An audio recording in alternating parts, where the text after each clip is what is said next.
السلام علیکم۔ آج کی ہماری کہانی یا سبق کا نام ہے سیانہ بادشاہ۔ سیانہ بادشاہ ڈاکٹر نبی بخش خان بلوچ کی لوک کہانیوں سے ماخوذ ہے۔ لوک کہانیاں یا یہ سبق پڑھنے سے پہلے ہمیں معلوم ہونا ضروری ہے کہ لوک کہانی یا لوک کہانیاں کیا ہوتی ہیں۔ تو لوک کہانیاں نظم میں بھی ہوتی ہیں اور نثر میں بھی۔ لوک کہانیاں عوام کے خیالات کی ترجمان ہوتی ہیں، تحریری شکل کی بجائے سینہ در سینہ دوسری نسل تک پہنچتی ہیں۔ کہانیاں سننا اور سنانا ہمیشہ سے لوگوں کی ایک خاص روایت رہی ہے۔ تو پہلے زمانے میں جب کہانیاں لکھی نہیں جاتی تھیں یا تحریری شکل نہیں اختیار کرتی تھیں، اس سے پہلے لوگ راتوں کو بیٹھ کر ایک دوسرے کو مختلف کہانیاں سنایا کرتے تھے، جو اصلاحی بھی ہوا کرتی تھیں، مذہبی بھی اور دوسری معاشرتی لحاظ سے بھی کہانیاں سنایا کرتے تھے یا سناتے تھے۔ لوک کہانیاں بھی ایسی ہی کہانیاں ہوتی تھیں جو کہ سینہ در سینہ، یعنی کہ ایک دوسرے سے لوگ سنتے سناتے لوگوں تک پہنچتی تھیں۔ یہ تحریری شکل میں نہیں آئی تھی، لیکن ڈاکٹر نبی بخش خان بلوچ نے ان لوک کہانیوں کو تحریری شکل بخشی، جو کہ ہمارے نصاب کا ایک حصہ، اسی طرح کی ایک کہانی ہمارے نصاب کا ایک حصہ ہے جس کا نام سیانہ بادشاہ ہے۔ آج کا ہمارا سبق ہے سیانہ بادشاہ، جس کے مصنف ہیں ڈاکٹر نبی بخش خان بلوچ۔ ڈاکٹر نبی بخش خان بلوچ کا مختصر تعارف سمجھ لیتے ہیں۔ ڈاکٹر نبی بخش خان بلوچ سندھ کے ایک گاؤں جعفر خان لغاری، ضلع سانگھڑ میں پیدا ہوئے۔ آپ ابھی 6 مہینے کے تھے کہ والد کا انتقال ہو گیا۔ آپ کی تربیت والدہ اور چچا نے کی۔ انہوں نے ایم اے علی گڑھ مسلم یونیورسٹی اور ایجوکیشن میں کولمبیا یونیورسٹی سے پی ایچ ڈی کیا۔ ڈاکٹر صاحب نے پاکستان کے بعد علامہ آئی قاضی کی سربراہی میں یونیورسٹی آف سندھ کی ترقی اور تعمیر میں اہم کردار ادا کیا۔ انہوں نے اردو سندھی لغت اور سندھی اردو لغت ڈاکٹر غلام مصطفیٰ خان کے ساتھ تیار کی۔ شاہ عبد اللطیف بٹھائی پر تحقیقی مجلے، سندھی موسیقی، سندھی ادب کی تاریخ اور لوک ادب پر کتابیں لکھیں۔ وہ نہ صرف سندھی بلکہ انگریزی، عربی، فارسی، سرائیکی اور اردو کے بھی ماہر تھے۔ سندھ کے اس عظیم فرزند کو ان کی وصیت کے مطابق یونیورسٹی آف سندھ میں علامہ آئی قاضی کی قبر کے برابر دفن کیا گیا۔ موجودہ کہانی سیانہ بادشاہ آپ کی تحریر کردہ کتاب لوک کہانیاں سے لی گئی ہے۔ یہ تھا ڈاکٹر نبی بخش خان بلوچ کا تعارف۔ جو آپ کو سوال دیا گیا ہے کہ جس میں آپ کو مختصر تعارف بیان کرنا ہے، لکھنا ہے، تحریر کرنا ہے، آپ نے اس میں سے وہ پوائنٹس اخذ کر کے لکھنے ہیں جو بہت اہم ہیں۔ یعنی کہ جیسے یہاں پہ ان کا دیا گیا ہے کہ 6 مہینے کے تھے کہ والد کا انتقال ہو گیا، یہ سب غیر ضروری باتیں، اصل ضروری بات ان کی تصنیفی زندگی کے بارے میں ہے یا ان کی اہم خدمات کے بارے میں ہے، تو وہ آپ نے تحریر کرنی ہے، تو آپ کا مختصر تعارف مصنف کا مکمل ہو جائے گا۔ آج کا ہمارے سبق کا نام ہے سیانہ بادشاہ، جو کہ ایک لوک کہانی ہے۔ ہم نے یہ پڑھ لیا ہے، سمجھ لیا ہے کہ لوک کہانی کیا ہوتی ہے۔ آئیے اب اس کہانی کو صحیح تلفظ کے ساتھ پڑھ لیتے ہیں اور سمجھ لیتے ہیں۔ ایک شخص تھا جس کے پاس بے شمار دھن دولت تھی۔ اس کے 4 بیٹے تھے۔ ایک بار وہ سخت بیمار ہوا، بہت علاج کرایا لیکن کوئی فائدہ نہ ہوا۔ جب بچنا محال دیکھا تو سوچا کہ میری جو بھی ملکیت ہے وہ ابھی اپنے لڑکوں میں تقسیم کر دوں، کہیں ایسا نہ ہو کہ میرے مرنے کے بعد آپس میں لڑ کر جدا ہو جائیں۔ یہ سوچ کر اس نے 4 دیغیں منگوائیں اور اپنی ملکیت کے حصے کیے، کچھ ایک میں، کچھ دوسری میں، اسی طرح چاروں دیگوں میں کچھ نہ کچھ ڈال کر 4 دیگیں جدا جدا اپنی کھاٹ کے 4 پایوں تلے گاڑ دیں۔ یعنی کہ ایک شخص کے بارے میں بتایا جا رہا ہے جس کے پاس بہت ساری دولت تھی اور اس کے 4 بیٹے تھے۔ جب وہ زندگی کے اس مقام پر پہنچا کہ وہ سخت بیمار ہو گیا اور اس کو یہ معلوم ہو گیا کہ اب وہ زندہ نہیں رہ پائے گا، تو اس نے سوچا کہ کہیں ایسا نہ ہو کہ اس کے مرنے کے بعد اس کی یہ جو اتنی جائیداد اور دولت ہے، اس کے لیے اس کے 4 بیٹے آپس میں لڑ جھگڑ کر مر جائیں۔ تو وہ سوچتا ہے کہ پہلے ہی میں ان میں اپنی جائیداد تقسیم کر دوں۔ یہ سوچ کر وہ 4 دیگیں منگواتا ہے اور اس میں اپنی جائیداد، یعنی کہ جائیداد نہیں ڈالتا، اس کی ایک طرح سے اس کی جو کہہ لیں آپ کہ اس کے حوالے سے کہ اندازہ ہو جائے کہ کس کے حصے میں کیا آیا ہے، اس طرح سے کچھ ڈال دیتا ہے۔ اور اس کے بعد وہ 4 دیگیں اپنے چارپائی کے، کھاٹ کہتے ہیں چارپائی کو، اور اس کے چاروں جو پائے ہوتے ہیں اس کے نیچے وہ ایک ایک دیگ دفن کر دیتا ہے۔ جب سقراط کا وقت آیا تو چاروں بیٹوں کو بلا کر کہا، سقراط یعنی کہ جب اس کی موت کی سختی اس پر عیاں ہوئی، جب اس کو لگا کہ اب بس وہ بالکل زندہ نہیں بچ سکتا، زندہ نہیں رہ سکتا، مرنے والا ہے، اس وقت، بیٹا، دھن دولت ایسی شے ہے جس کی وجہ سے ہمیشہ خون خرابہ ہوتا ہے۔ میں نے اپنی ساری ملکیت چاروں حصوں میں تقسیم کر دی ہے اور چاروں حصے الگ الگ اپنی چارپائی کے چاروں پایوں کے نیچے دفن کر دیے ہیں۔ میرے لیے تم چاروں ہی آنکھوں کے تارے ہو، اپنی ملکیت کا کوئی بھی حصہ میں نے چھوٹا بڑا نہیں کیا ہے، اس لیے تم میں سے ہر ایک میرے روبرو اپنا اپنا پایا مقرر کر لو اور میرے مرنے کے بعد ان کے نیچے جو بھی گڑا ہوا ہو سو کھود کر نکال لینا۔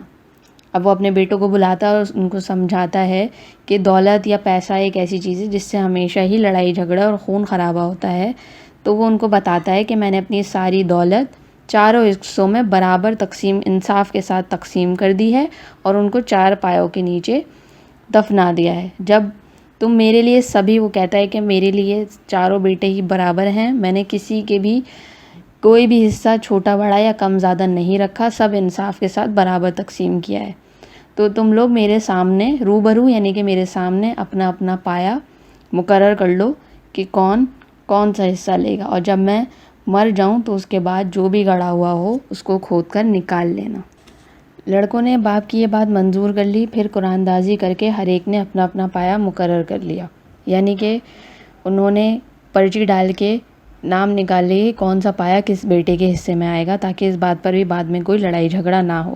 جب ساہوکار مر گیا تو چاروں بھائیوں نے کھاٹ کے اپنے اپنے پائے تلے سے زمین کھود دی، دھن کی دیگ باہر نکالی۔ ساہوکار یعنی کہ وہ شخص، یعنی کہ وہ باپ، ساہوکار وہ شخص ہوتا ہے جو قرضہ دیتا ہے، سود پر لوگوں کو قرضہ دیتا ہے، اسے ساہوکار کہتے ہیں۔ دھن کی دیگ باہر نکالی، دیکھتے کیا ہیں کہ ایک دیگ میں ہیرے جواہرات رکھے ہیں، دوسری سونے سے بھری ہے اور تیسری چوتھی میں کچھ بھی نہیں، ایک میں صرف مٹھی بھر مٹی پڑی ہے اور دوسری میں 2-4 سوکھی ہڈیاں ہیں۔ اب جب باپ کے مرنے کے بعد ان چاروں بھائیوں نے دیگیں نکالی تو ان میں سے ایک میں ہیرے نکلے، ایک میں سونا نکلا، ایک میں صرف مٹھی بھر مٹی نکلی اور ایک میں صرف ہڈیاں نکلی۔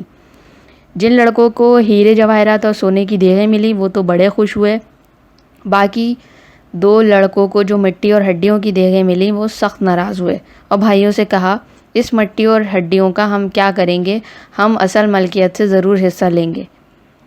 اب جب چاروں دیگیں نکلیں تو جن بھائیوں کے حصے میں ہڈیاں اور مٹی آئی تھیں وہ تو سخت ناراض ہو گئے اور انہوں نے بھائیوں سے کہا کہ یہ تو ہم اس کا کیا کریں گے، جو ہیرے جواہرات اور سونے ہیں ہم اس میں سے حصہ چاہیے۔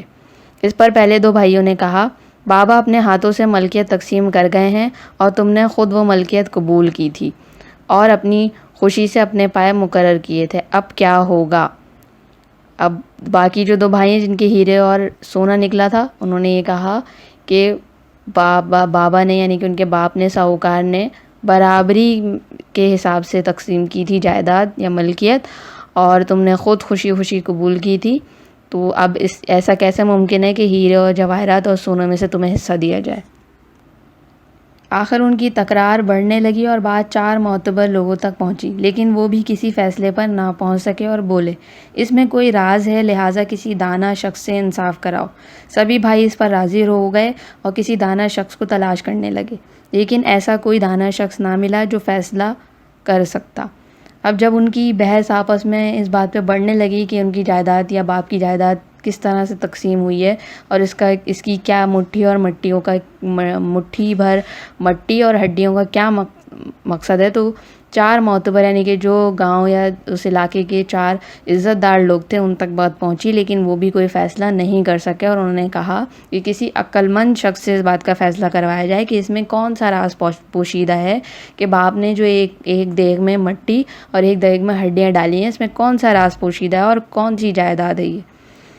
اچھا، جب کوئی فیصلہ نہ ہوا تو دانا شخص نہ ملا تو فیصلہ کر سکے، تب وہ چاروں ساتھ ساتھ مل کے ملک کے بادشاہ کے پاس انصاف کے لیے گئے۔ اب جب وہ 4 معتبر لوگ بھی فیصلہ نہ کر سکے اور کوئی عقل مند شخص بھی نہ ملا تو وہ چاروں بھائی اپنے ملک کے بادشاہ کے پاس گئے تاکہ وہ ان کے درمیان انصاف کا معاملہ کر سکے۔ بادشاہ نے ان چاروں بھائیوں کی بات سن کر پہلے تو سوچ میں پڑ گیا، لیکن پھر بھید کی گتھی سلجھاتے ہوئے بولا، یعنی کہ بھید کی گتھی کہتے ہیں معمہ حل کرنا، یعنی کہ جو مسئلہ ہے وہ حل کرنا۔ وہ سلجھاتے ہوئے بولا، کیا بولا؟ تمہارے باپ نے بالکل صحیح فیصلہ کیا ہے، ہیرے جواہر والا ہیرے جواہر لے لے اور سونے والا سونا لے لے۔ جسے مٹی کی دیغ ملی ہے وہ باپ کی زمین سنبھالے، اور جسے ہڈیاں ہاتھ آئی ہیں وہ چوپائے مال کا مالک ہے۔ یعنی کہ جو بادشاہ تھا اس نے کیا حل نکالا، کیا اس میں راز پوشیدہ تھا کہ اس نے کہا کہ ہیرے جواہر والا ہیرے جواہرات کا مالک ہے، سونے کی دیغ والا سونے کا مالک ہے، لیکن جس کی دیغ سے مٹی نکلی ہے وہ باپ کی زمین، یعنی کہ زمینداری یا زمین جتنی بھی ہیں باپ کی ان کا مالک ہے، وہ سنبھالے گا۔ اور جس بیٹے کی دیغ سے ہڈیاں نکلی ہیں وہ چوپائے مال کہتے ہیں گائے بھینسیں یا بکریاں، وہ جتنا بھی اس کا مویشی جو ہیں اس کے باپ کے ان کے باپ کے، وہ ان کا مالک ہے اور وہ سنبھالے گا۔ بادشاہ کا یہ فیصلہ سن کر چاروں بھائی بہت خوش ہوئے اور اس کی شکر گزاری کی۔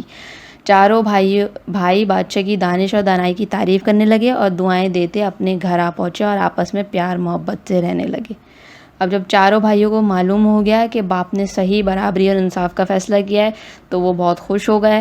آپس کے ان کا لڑائی جھگڑا بھی ختم ہو گیا۔ انہوں نے بادشاہ کی دانائی اور دانش کی، اس کی عقل مندی کی بھی تعریف کی اور اس کو دعائیں دے کر اپنے گھر آئے اور اپنے آپس میں پیار محبت سے رہنے لگے۔ ہم نے سبق سیانہ بادشاہ مکمل پڑھ لیا ہے اور سمجھ لیا ہے۔ آئیے اب اس کا مرکزی خیال سمجھ لیتے ہیں۔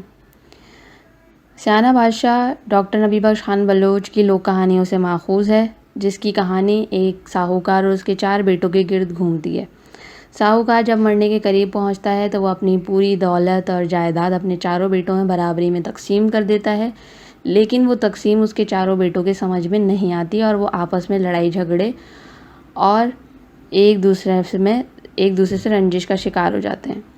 لڑتے جھگڑتے یہ بات 4 معتبر لوگوں کے درمیان پہنچتی ہے، لیکن وہ معتبر لوگ بھی اس راز کو نہیں سمجھ پاتے کہ ساہوکار نے آیا کس طرح سے اپنی جائیداد تقسیم کی ہے۔ فیصلہ یہ پاتا ہے کہ وہ 4 بیٹے یا وہ 4 لوگ کسی ایک ایسے شخص سے فیصلہ کروائیں جو کہ عقل مندی سے اس تقسیم کو بیان کر سکے یا اس راز کو فاش کر سکے۔ دین اسلام نے بھی ہمیں یہی طریقہ کار سکھایا ہے کہ جب 2 لوگوں میں یا 4 لوگوں میں آپس میں لڑائی جھگڑا ہو جائے، وہ کسی فیصلے پر نہ پہنچ پا رہے ہوں تو کسی تیسرے یا ایسے شخص کو شامل کیا کرنا چاہیے جو کہ عقل مند ہو اور ان کے درمیان برابری کا معاملہ طے کر دے۔ اسی طرح یہ 4 بیٹے یا ساہوکار کے 4 بیٹے اپنے ملک کے بادشاہ کے پاس جاتے ہیں جو کہ ایک دانش اور عقل مند انسان ہوتا ہے۔